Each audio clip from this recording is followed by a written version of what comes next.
Hey guys, what's up? It's Nick, and welcome back to Nuggets Anonymous, the channel where you find out the fun, freaky, and the fascinating facts about animals and reptiles that you're dying to know. Today we're going to take a little road trip, head about 3 hours out to Atlanta, Georgia, and meet up with my friend Terry at his show, the Dixie Reptile show, talk to him for a while, and then see the other vendors there. We're going to have a great time, guys, so stick around. It's going to be a lot of fun, and you're going to get to see some really cool stuff. And I'm here with Terry, and he bred the very first albino Lepropeltis Rufus.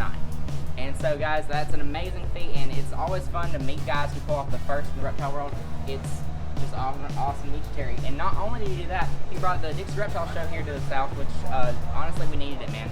That reptile market down here is not always fun. 1996 we started. Yeah. Been in business 22 years. So 22 years in the reptile world. Terry, how does it feel just to start there and then move on to where you are now? It's been an adventure. Really? I've met a lot of great people. I've had a lot of fun. It's had its ups and downs, but it's been a great business, and we're going to continue until I can't go anymore. Well, that's what we always love to hear. It's always nice seeing people who are just like have that spirit. And Terry, so walk us like the first day when you actually had the first Dixie show. What was that like? Was it like just nervous? Was it fun? Was it like crazy? I was a little nervous, but we had about 60 tables rented. I had vendors coming from 9 states. I knew we had made it happen on the first one, so it was a lot of fun. You know, and we were in a National Guard Armory building in and around the 9/11 era, so we actually had to move out of that facility because the National Guard were on standby, so we couldn't use that facility. But that's where we started, and we thank them for letting us use the building. We moved around a little bit, and now we're in Georgia. Okay, awesome. And then, guys, I did also make another quick statement. He is not only the first person to start a show down here in Alabama, he's also the first person to breed the albino Lepropeltis Rufus. And I'm sorry, guys, for my mispronunciations and butchering this name. You all know I'm not a scientist. I'm just a dude with a camera who loves to talk on the internet. But that project, we've read a little bit about that. You know, the whole meeting the professor. I'm so sorry I lose his name. Sure. That was Dr. Garska had the original animals, and he collected them in the wild.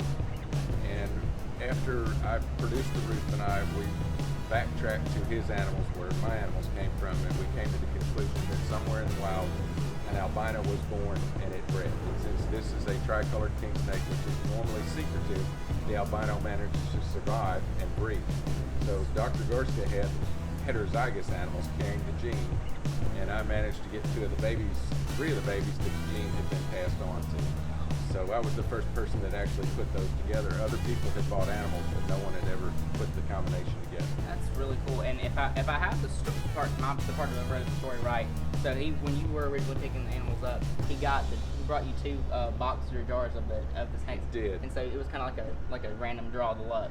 So. It was. He actually gave me 2, and they were females, and then there was a runt male that one of his buyers would not have wanted, so he gave me the male, and I had to tube feed that animal for 7 months to get him started and going, and he was the key animal because he was the heterozygous male. Oh, wow. So he produced, without him, the females would have produced possible heads for years, and we wouldn't have known. That's true. So I was very fortunate to see that, and I was in shock. And so now, after that initial shock of now you have this awesome animal, this awesome legacy. So walk us through right now. I'm so sorry, I don't really know anything about this animal, the snake itself, just because I've never seen one in captivity. I've never seen anybody who owns them.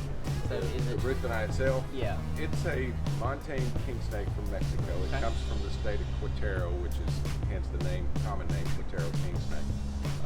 Dr. Garska went down and found them and did studies on them, and they were in the Mexicana group, which is another part of the Latin name, but he removed them and gave them their own status as just Lepropeltis Rufus, because they are not part of the Mexicana group, which is the group of tricolors in that area. Okay. So awesome. they're a beautiful tricolored king snake that gets about 4 foot max. Okay. Coming out of Mexico.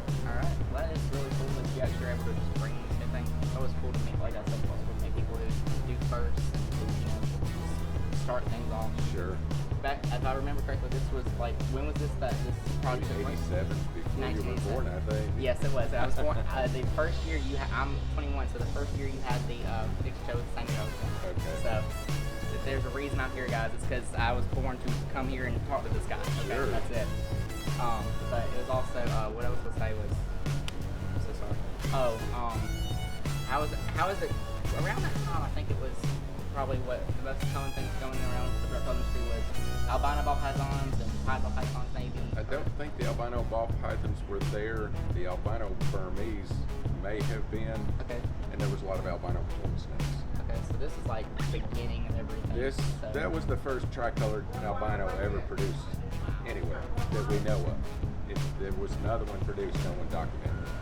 So that one pretty much led the way for all of the different tricolors because they crossed it into other species. Unfortunately, not my doing. I couldn't control that. Yeah, so, but I mean, it's still cool. Now you have this cool memory, this cool story. Oh yeah. And so now you can always just share it with people, and it gives young people like me and whoever trying to get into reptile stuff now. It's kind of cool to come back and talk to legends like this because now we actually have these stories, and it's also cool because now we don't have to worry about the trial and error and things anymore because you guys have already done all the big stuff. We've done a lot of the breeding and paved the way for a lot of people that want to get animals. We have the experience to pass on. So what do you see in the future for like you guys in the big show? You guys going to try to take it nationally, or are you going to try to? I retired from my real job, so now I'm a show promoter and I breed snakes. But I think that we're probably going to stay with these Atlanta shows. I just don't want to work that hard in the show industry anymore. I'll put all my energy into 2 big shows in Atlanta a year and vend some of the other shows and just continue doing what I do. So. That makes total sense, honestly. Because I mean, I understand. I personally don't like national ideas here, so, but it's still cool to come to Atlanta. It's a nice excuse for a road trip, obviously, and then it's just super fun to come in here and see all these cool people. So I'm gonna let Terry get back to his work because I think we told him enough. And Terry, thank you so much for talking to us.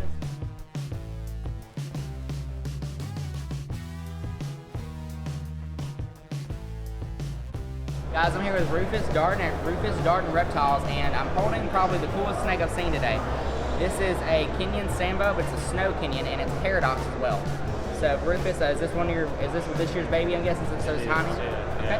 So, how many of these do you work with, or how long have you worked with these? I've worked with these for close to 20 years. Close to 20 years. Yeah. Okay. Your first paradox did you produce, or have you been producing paradox for a while? I have produced them for a while. Yes. Okay. Awesome.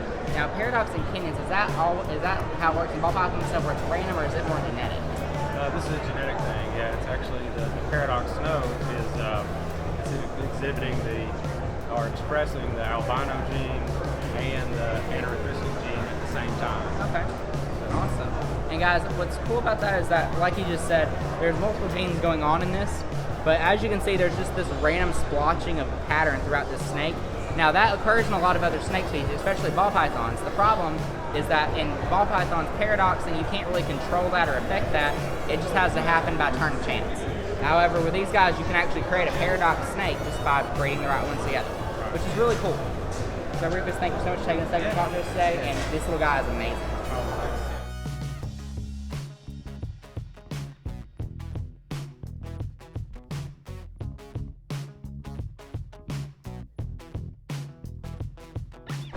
Alright.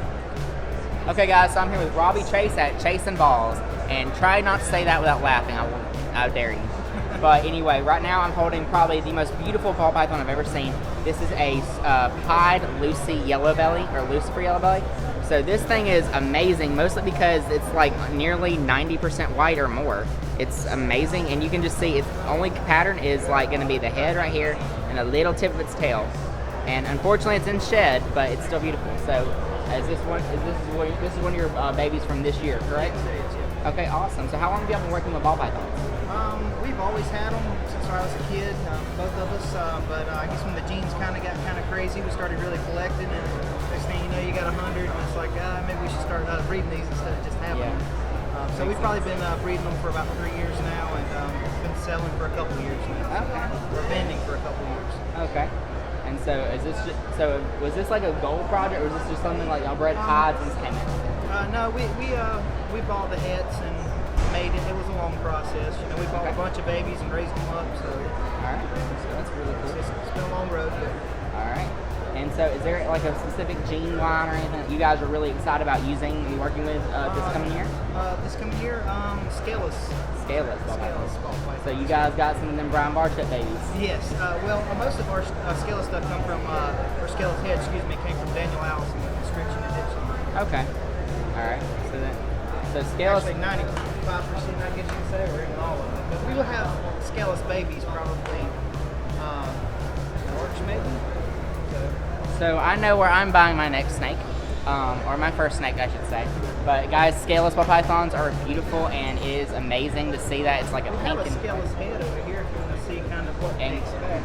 and guys, he's awesome too. If you kind of Right here, there, see his head's missing his scales. So guys, you can see right in here, this little boy right here, this spider, there's like a big patch of scales missing right up here. So you're actually able to see what the snake looks like underneath all the scales. Come here, buddy. And so guys, this is what he was just talking about. This is the scaleless head spider. And as you can see, if you look right here at the patch of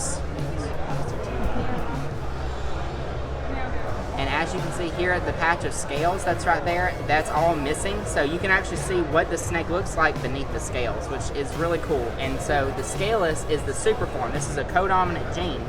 So when you breed a scaleless head to scaleless head, you will come out with roughly 25% on average is going to be scaleless. So guys, this is really cool, and they've already got a spider version of this. So imagine what it's going to be when you mix that into pastel and spider, yellow belly, all kinds of stuff. So guys, thank you so much. You guys remember Chasing Balls? They are awesome. They're really nice guys, and they also have beautiful snakes like these guys. Okay guys, so I'm here with Rose right now, and she has an adorable and very jumpy crested gecko. What's this guy's name? So this is Mr. Sausage.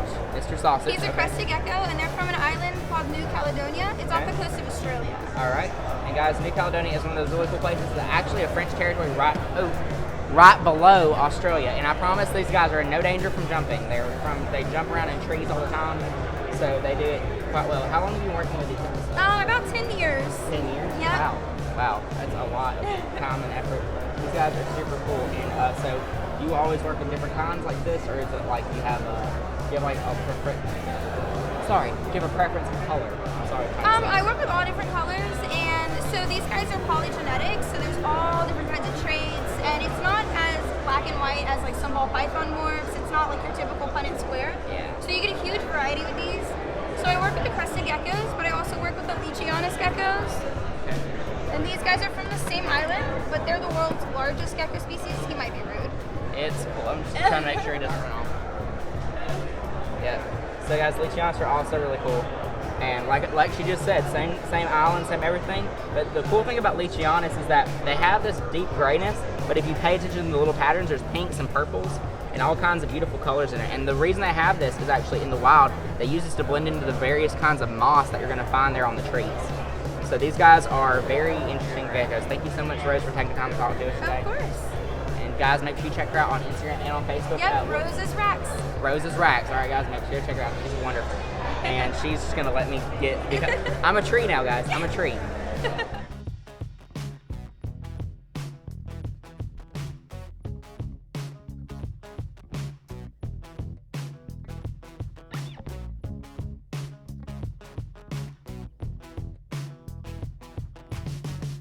Okay guys, so I'm back here real quick at Chasing Balls. They just informed me about a new contest they're doing on their Instagram. When they hit, 1,000 followers? When they hit that 1,000 follower mark, they're actually going to be picking a random person to send out a scaleless head ball python. That is awesome because that is about like a $500 value or something like that. So a free $500 snake just for getting them to 1,000 followers. I think you guys can do that, so make sure you go follow their page at Chasing Balls on Instagram. Chasing Balls on Instagram, and hopefully one of you guys is going to be lucky enough to get that scaleless head. We're just going to record them moving for just a minute. Come back. Appreciate y'all waiting. I'll be in. Okay, guys, so I'm here with Bob at Bob's Balls. Is that the correct term for your thing? All right, again, try to say that without laughing, all right? But right now we are holding probably an amazing ball python. If I'm going to read off the paper, that's how awesome this is. Pastel Lesser Leopard Blade Clown. Okay, so basically just a giant pot where he said, okay, let's just dump everything in and see what comes out. Pretty much. So, Bob, how long did it take for you guys to produce something like this? About 6 years. 6 years to produce this, and so this is really cool. And you guys can see right here, there's all this like patterning on the side and then this big racing stripe going down the back. and it's just beautiful. And then the bright yellow color is awesome. So how long have you been doing ball pythons, Bob? This is my 8th year breeding, and then this is my 3rd year doing full time. Okay. So you notice on the leopard clowns, I'm gonna talk a little bit about all these teardrops that come off the leopard clowns. The lesser really reduces up, and the blade reduces it a lot. Okay. I mean, the siblings do not have pastel in them, and you can see they're a little bit darker. They still have the teardrops that come off the side of the animal, still really reduced. The leopard just really cleans it off. So guys, this right here is the pastel. So as you just pointed out, you can see all like it's faded out, which is what the pastel does. And then right here is the non-pastel version. But both of them are really awesome animals as they are.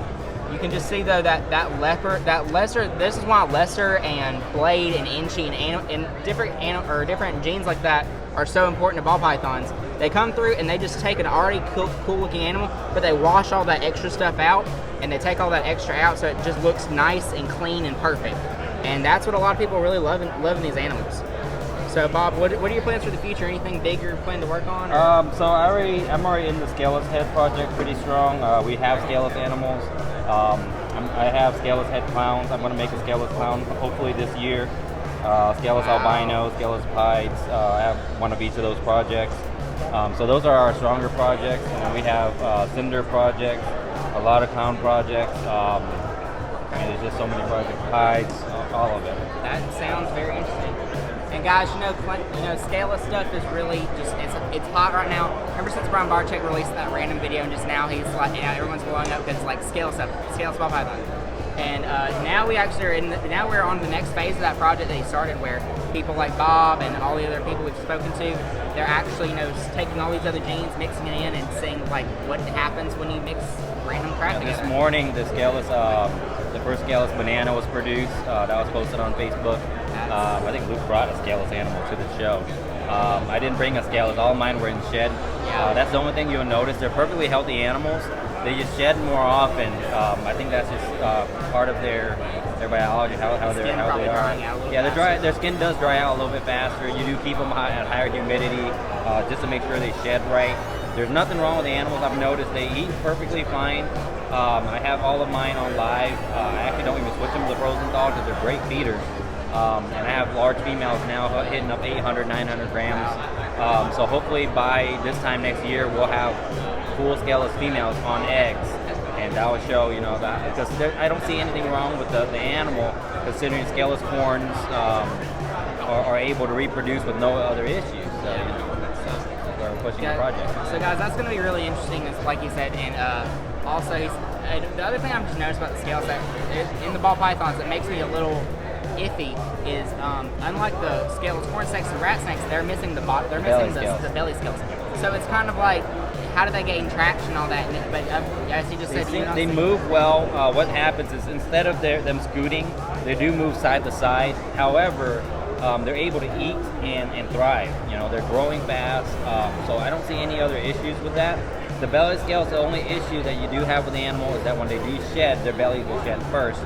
But if you know what you're doing, and if you're keeping them on the right bedding, don't keep them on a very abrasive bedding, don't keep them on dry cocoa or anything like that, and it'll all shed off in one piece and it'll roll off, no problem. Okay, well that's interesting, guys.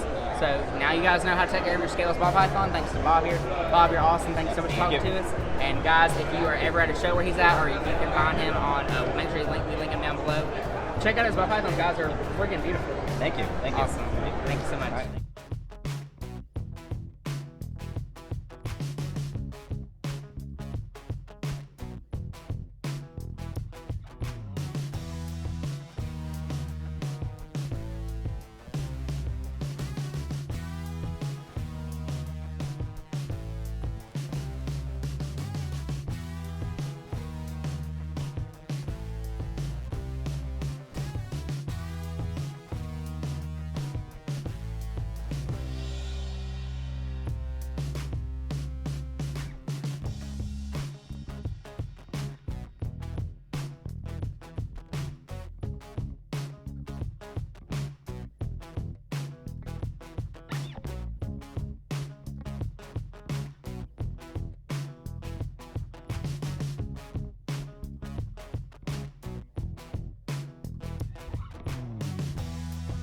Okay, guys, I'm here with the Georgia Reptile Society, and this is Justine right here.